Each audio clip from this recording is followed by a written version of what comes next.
Hi, friends. Good to see you. All right, last week we were talking all about our imagination. That's a really big word. Does anyone remember what that word means? Using our imagination. Someone suggested we close our eyes and we think of all the different things we can see and think about and dream of and make up. Yeah, using our imagination means we are thinking of things. Maybe they're real, maybe they're not real at all. Maybe they're make-believe. Just like our friend Harold and the purple crayon, Harold creates adventures and all kinds of things just using a purple crayon and his imagination. That's right, using just his purple crayon, all kinds of adventures and places that he went to, all kinds of fairy tales, different creatures and characters that he encountered, and a trip to the sky, imagining all the places and things he would spot along the way. Well, as requested, I am going to reread all of our Harold and the Purple Crayon stories right here, right now. I hope you can follow along, use your imagination, and enjoy. All right, Harold and the Purple Crayon by Crockett Johnson. One evening, after thinking it over for some time, Harold decided to go for a walk in the moonlight. There wasn't any moon, and Harold needed a moon for a walk in the moonlight. And he needed something to walk on. He made a long straight path so he wouldn't get lost. And he set off on his walk, taking his big purple crayon with him. But he didn't seem to be getting anywhere on this long straight path. So he left the path for a shortcut across a field. And the moon went with him. The shortcut led right to where he thought a forest ought to be. He didn't want to get lost in the woods, so he made a very small forest with just one tree in it. It turned out to be an apple tree. The apples would be very tasty, Harold thought, when they got red. So he put a frightening dragon under the tree to guard the apples. It was a terribly frightening dragon. Look at all those teeth. It even frightened Harold. He backed away. His hand holding the purple crayon shook. Ugh. Suddenly, he realized what had happened. But by then, Harold was over his head in an ocean. He came up thinking fast, and in no time at all, he was climbing aboard a trim little boat. Where will he go now? He quickly set sail, and the moon sailed along with him.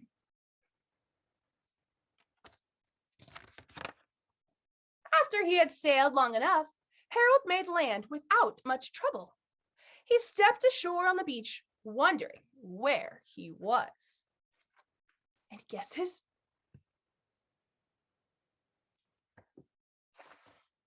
The sandy beach reminded Harold of picnicking, and the thought of picnics made him hungry. So he laid out a nice, simple picnic lunch.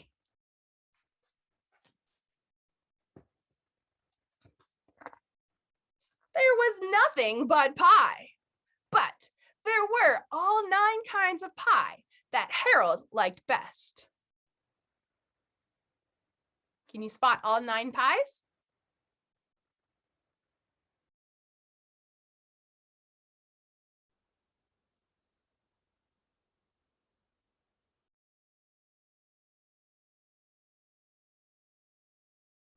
When Harold finished his picnic, there was quite a lot left. He hated to see so much delicious pie go to waste. Anyone remember, what is he starting to draw? Let's find out. So Harold left a hungry, very hungry moose and a deserving porcupine to finish it up.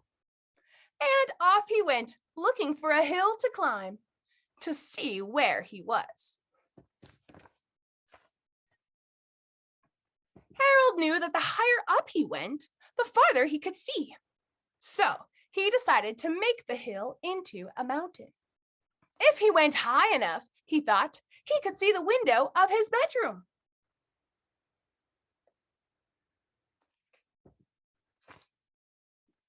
He was tired and felt he ought to be getting to bed. He hoped he could see his bedroom window from the top of the mountain.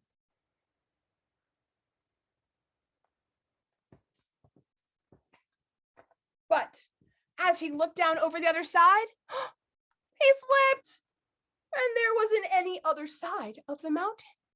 He was falling in thin air. Oh. Anyone remember what catches him? Luckily, he kept his wits and his purple crayon. And he made a balloon and grabbed onto it. He made a basket for under the balloon, big enough for him to stand in. It had a fine view from the balloon, but he could not see his bedroom window. He couldn't even see a house.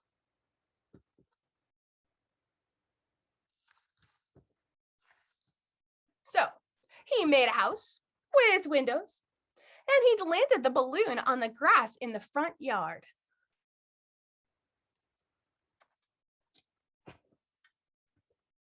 None of the windows were his window. He tried to think where his window ought to be.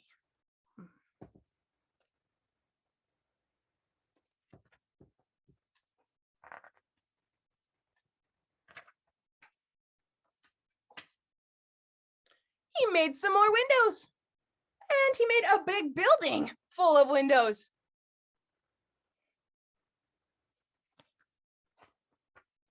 And he made lots of buildings full of lots of windows. He made a whole city of windows.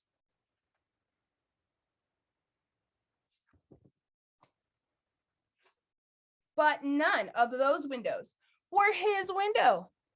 He couldn't think of where it ought to be. Any ideas? He decided to ask a policeman. The policeman pointed the way Harold was going anyway, but Harold thanked him.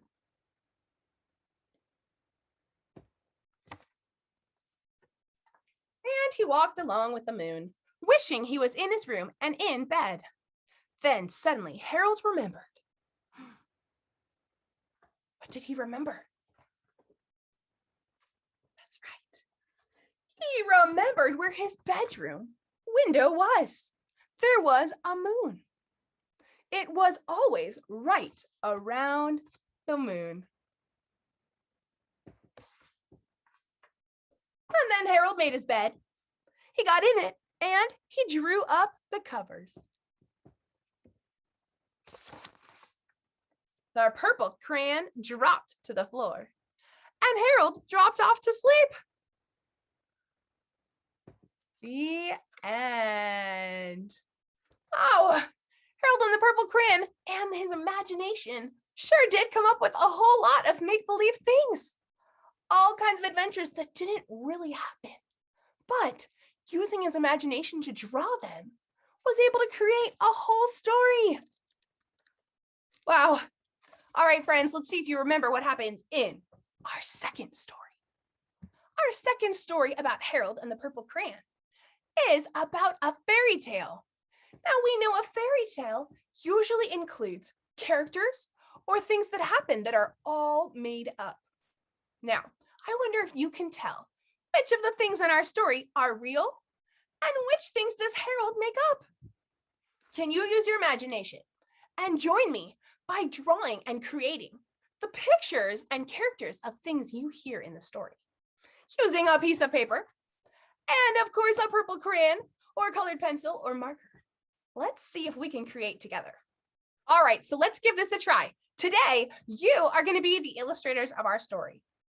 Harold's fairy tale is going to tell us a story about all sorts of things that happen. And you get to help draw the pictures. Of course, we know Harold loves to start his stories with the moon. So we can start by drawing a moon. Here is our crescent shape for the moon. Now go ahead and draw a moon on your paper and we'll get started together.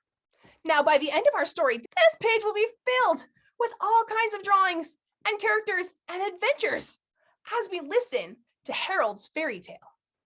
Follow along with me. Let's see what kinds of things you can create to add to our story. All right, friends, keep your coloring nearby. We are going to listen and draw together. Harold's fairy tale. One evening, Harold got out of bed, took his purple crayon and the moon along, and went for a walk in an enchanted garden.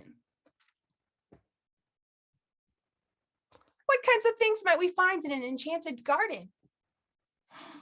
Maybe some trees, some flowers? All right, friends, you know what to do.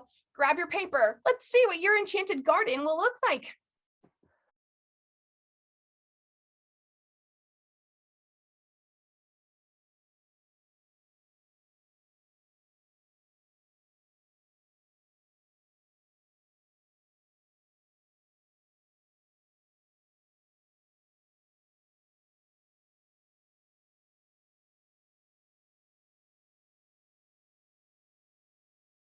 All right, friends, you've drawn your enchanted garden on your page.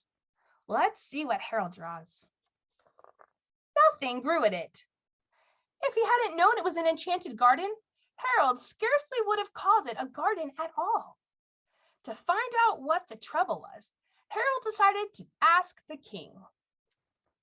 Okay, friends, what do you think we need to draw? Kings live in large castles.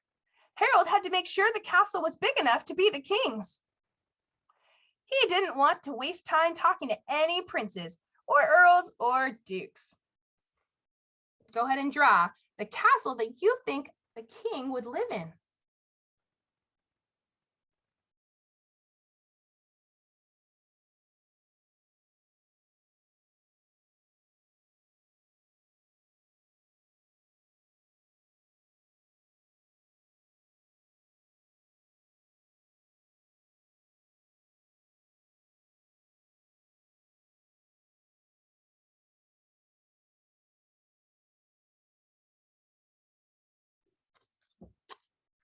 Okay, we have our castle. This was a king's castle, all right. It had tall towers and a big draw gate to keep out people the king did not want to see. But when the draw gate was drawn closed, it kept Harold out too. Uh-oh. Harold shouted for the king to come down and let him in, but the gate did not open. Hello, let me in, Mr. King. Hello. So Harold walked along the edge of the enchanted garden beside the smooth wall of the castle until he thought of his purple crayon. Aha, he thought. A person smaller than a very small mouse would be able to get in. Without even bending, he walked into a very small mouse hole. Okay, friends, can you draw a mouse hole at the edge of your castle? Maybe a little mouse too.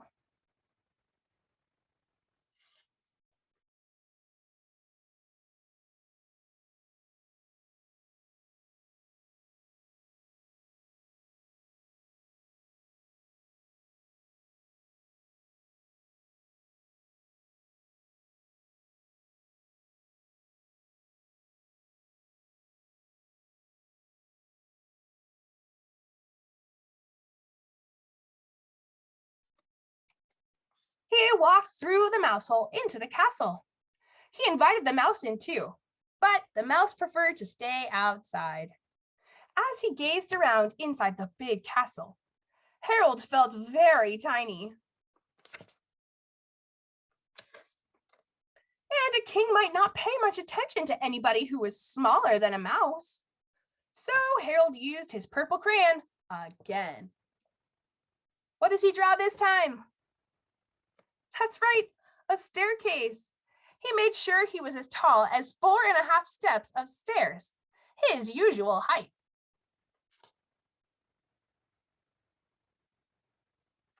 Can you draw stairs?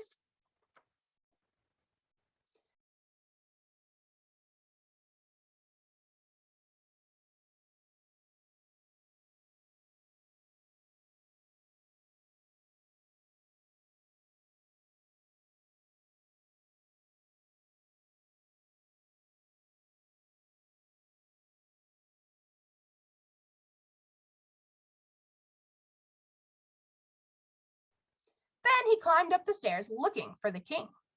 He went up, up, up, up, up, up, up, until he got so tired he couldn't climb another step.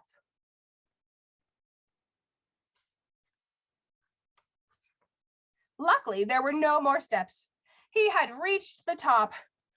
Whew. He still couldn't find the king, though. But he remembered kings sit on thrones. That's right. Can you draw a king's throne?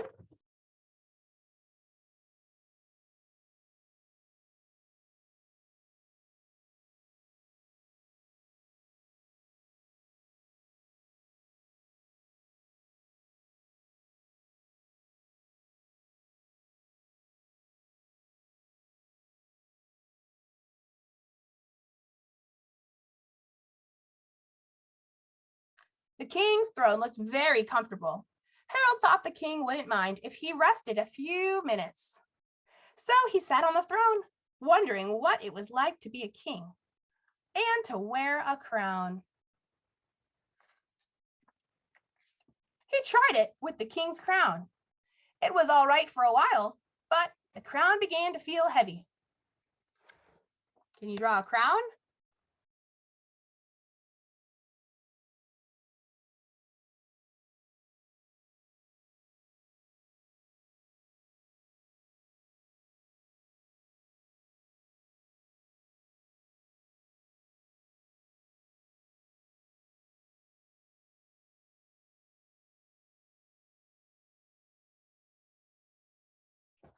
So Harold put it on the king's head.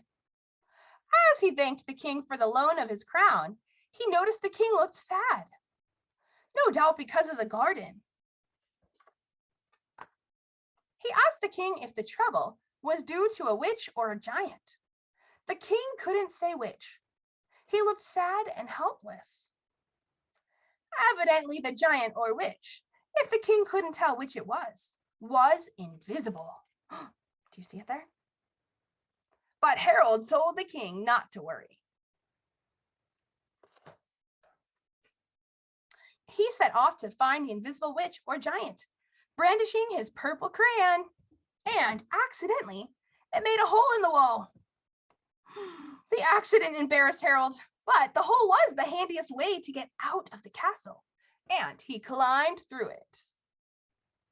There he goes. Can you draw a circle on your page?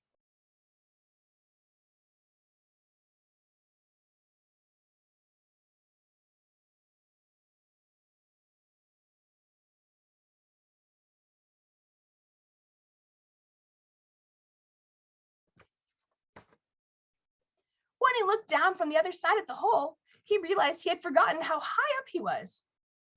He needed something tall to climb down on, something as tall as a steeple.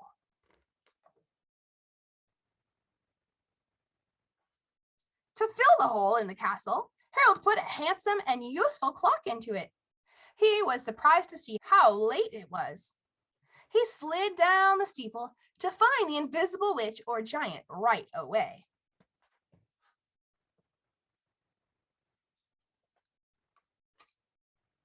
It wasn't a steeple. It was a pointed hat. It was a giant witch. Oh my goodness, look at that. Friends, can you draw a giant witch's hat using the shape of a triangle?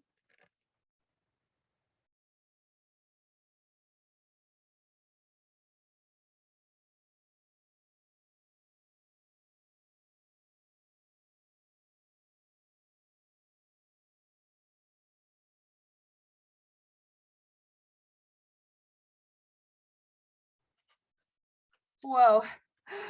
The purple crayon made it plain. It was an invisible giant witch. Well, no wonder nothing grew in the enchanted garden. How could anything grow, Harold said to himself, with a giant witch trampling around with big feet? Look how big they are.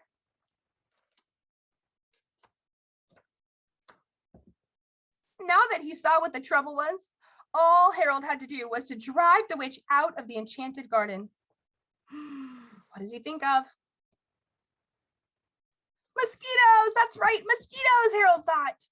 Harold knew, Will, these mosquitoes will drive anyone out of a garden. The mosquitoes drove out the witch. They also were driving Harold out of the garden. He had to make smoke to get rid of the mosquitoes. And he had once heard somebody say that where there's smoke, there must be a fire. To put out the fire, Harold first thought of fire engines, but he decided to make it rain. Rain was easier. Can you draw some rain on your page?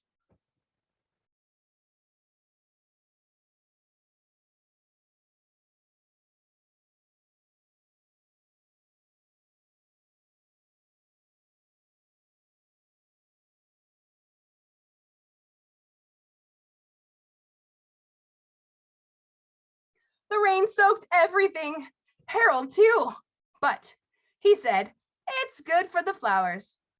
And he was right. Look what's appeared. Soon there were flowers. Can you draw flowers on your page?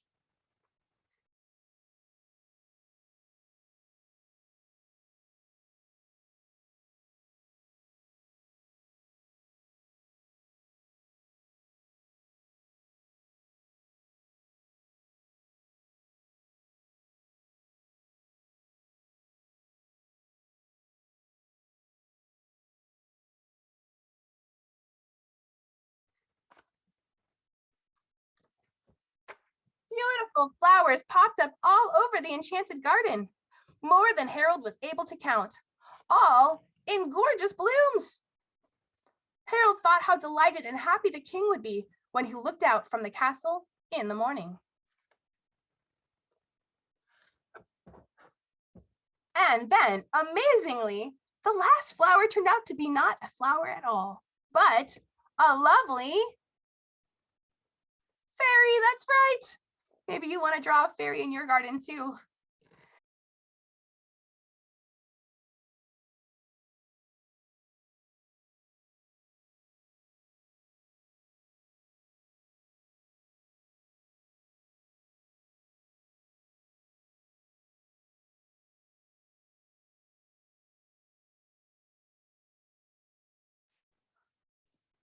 She held out her magic wand, as fairies always do when they're giving somebody wishes that will come true. Harold couldn't think of a thing to wish for, but to be polite, he took one wish and told the fairy he'd use it up later. Besides, Harold thought, as he started on his long walk home, a wish might come in handy sometime. After all the excitement, he suddenly felt tired, and he stopped to rest a while. He sat on a small rug because the ground was still somewhat damp from the rain, and he wished. What does he wish for? He wished that the rug was a flying carpet. At once, Harold felt it rise into the air. It flew fast and high. But when it was so fast, it left the moon behind. Harold realized he didn't know how to stop the carpet or even slow it down. He wished he'd taken 2 wishes from the fairy so he could wish the flying carpet would land. But he did have his purple crayon. He landed the flying carpet in his living room, right behind the high-backed chair his mother sat in knitting. And he asked her to read him a story before he went back to bed. The end. Wow, the adventures don't stop. Here is our 3rd story about Harold and the purple crayon. What adventures does he create? using his imagination. Where does he go? What does he draw? What will you draw along with us?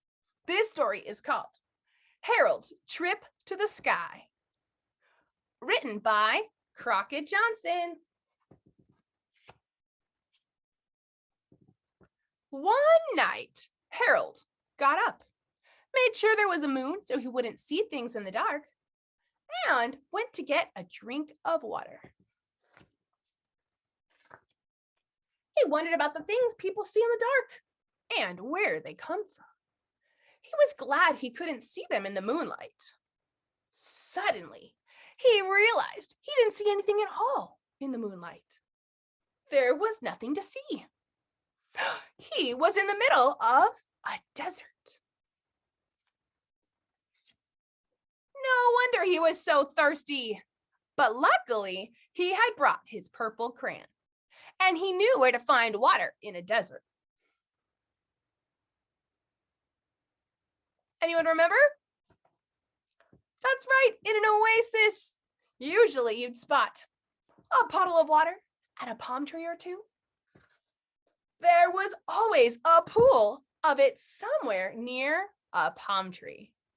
Harold drank deeply. There is nothing like drinking nice, cool water in a desert. There wasn't much else to do in a desert. Harold realized as he looked around and around, except maybe play in the sand. Then he remembered how the government was fun on the desert. It shoots off rockets. Harold decided to go to the moon. On a good fast rocket, he figured he could get there and back in time for breakfast. There's his rocket. Remind me, what shapes is he using to create his rocket? A triangle at the top? And that's right, the body is a rectangle shape. He fired the rocket and off he went.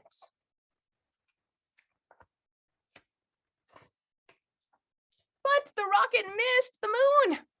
It missed it by a mile. And Harold went up, up, up, and up, and up. He went into the dark. Uh-oh. Harold tried to see where he was going by the stars. He tried planets and comets. What he really needed to light his way was another moon.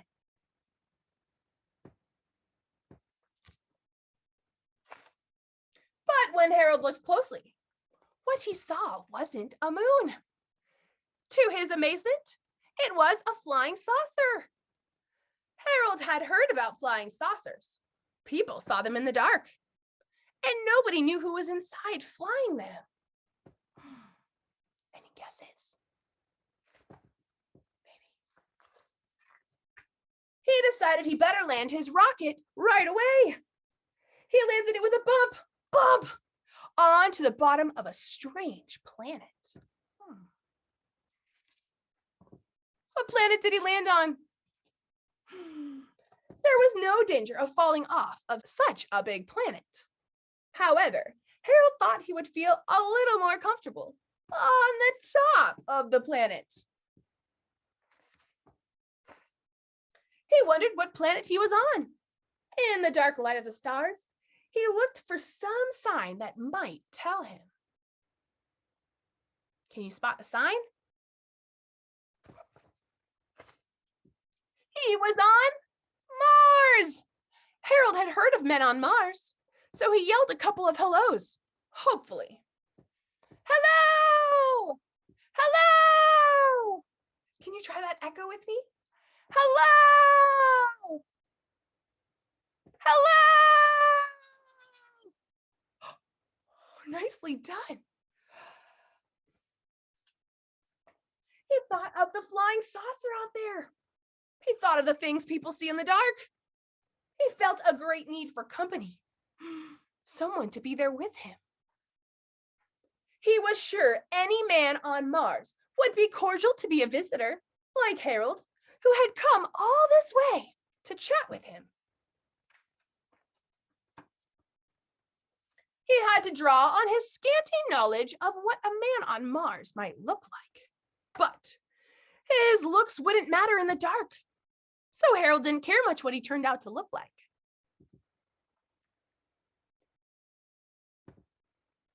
There he is.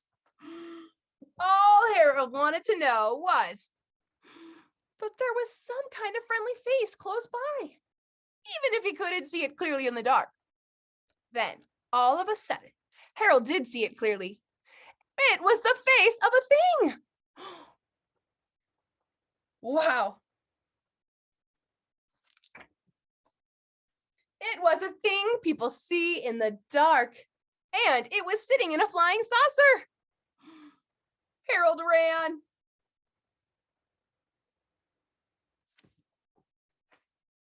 Then he thought and stopped. Probably the thing was about to fly to Earth and scare somebody, maybe a small child. Harold bravely crept back. He approached on tiptoe, so the thing wouldn't hear him. And he reached out with his purple crayon. And he put a completely damaging crack on the flying saucer. Before the thing could grab him, he was off again, chuckling triumphantly. Ha ha ha ha ha! And he ran as fast as he could in the dark. Happily, most of the way was downhill. He hoped he wouldn't fall head over heels. Woo! He arrived safely, heels overhead, at the bottom of Mars, where he had left his rocket. But by this time, Harold had had enough adventure. He wanted to get home in a dependable way. So he climbed down on the stars. It was surely slow, and the points of the stars hurt his feet. Harold wished he was home. He recalled that the best way to wish is on a good, big shooting star. Instead of wishing, it occurred to him at the last minute to jump on board. There he goes. He shot right down to Earth, where he had made a neat 2-point landing. He hadn't passed the moon on the way, and he wondered what had happened to it. It wasn't anywhere around. What's happening? Is it still nighttime? He realized the night was just about gone, and it was time for the sun to come up. He was getting hungry. The sun appeared right on time.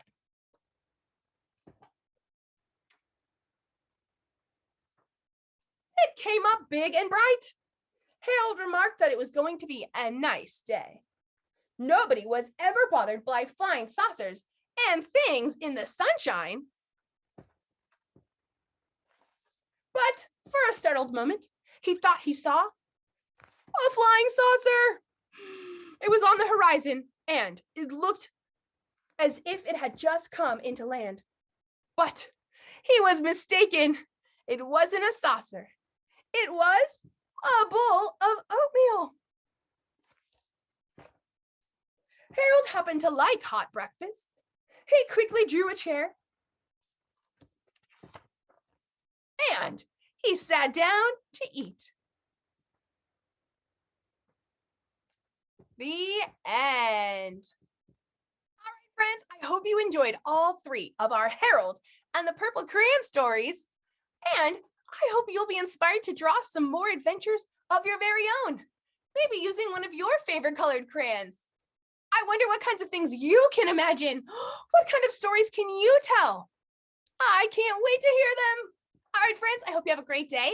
I hope you enjoyed this, and I will see you on Wednesday.